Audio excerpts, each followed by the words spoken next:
অনেকদিন পর বরিশালে আইলাম, তো আজকে যে আমার বরিশালের প্রথম দিনের প্রথম ভাবলাম বরিশাল যেহেতু আইসি, তো আপনাগুলোকে টুকিটাকি একটু শেয়ার করি কই যাই না যাই। তো ফার্স্টেই সকাল দিয়েই শুরু করছি, তো ঘুম দিয়ে উঠে জানলা টানলা খুইলা তারপর এলাম আমাকে ওই পিছনে যে ফাঁকা জায়গা আছে এখানে গাছ গাছালির এই জায়গায় কি কি গাছ আছে না আছে এগুলো দেখার জন্যই মূলত আমি আইছি। তো এই গাছ গাছালি কিন্তু আমার দেখতে বেশ ভালো লাগে। আর এই কচু গাছটা ছিল ছোট, এটা আমি নিজেই লাগাই থেকে গেছি, এখন বেশ মাশাআল্লাহ অনেক বড় হয়ে গেছে। আর এই জায়গা পুঁই শাক গাছগুলা ওরে আল্লাহ দেখলে তো মনে হয় পানি পরে, যেরম মোটা আর এরম পাতা বড় বড়। আর এটা কিন্তু আলু আর চিংড়ি মাছ দিয়ে কিন্তু রান্না করলে বেশ মজা লাগবে। আর হচ্ছে যে ডাঁটা শাক, এই যে অনেকগুলো ডাঁটা শাক রয়েছে যেগুলা বরিশালে বাসায় ডাঙ্গা শাক কয়। তো এইখানে যে ডাঙ্গা শাক গুলো কত বড় বড় হয়েছে, আমারও কিন্তু লম্বা ছাড়াই গেছে। অনেক ডাঙ্গা শাক আছে না আগে দিয়ে লওয়া যায় আর গোড়া প্রচুর শক্ত হয়, কিন্তু এই ডাঙ্গা শাকটা কিন্তু আগা গোড়া দোনোটাই সমান, আর রানলে পড়তে পুরা গইলা যায় আর খুবই নরম।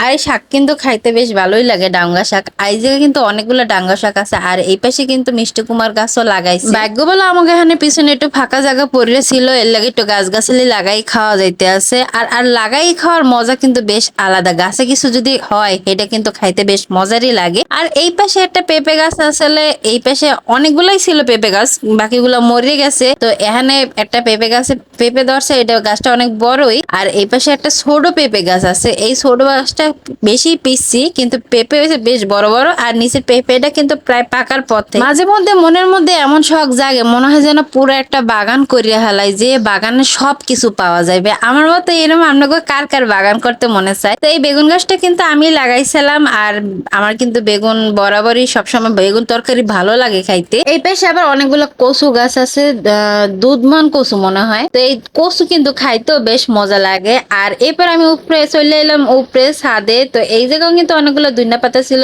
আর বোম্বাই মরিচ গাছ লাগাই রাখছে।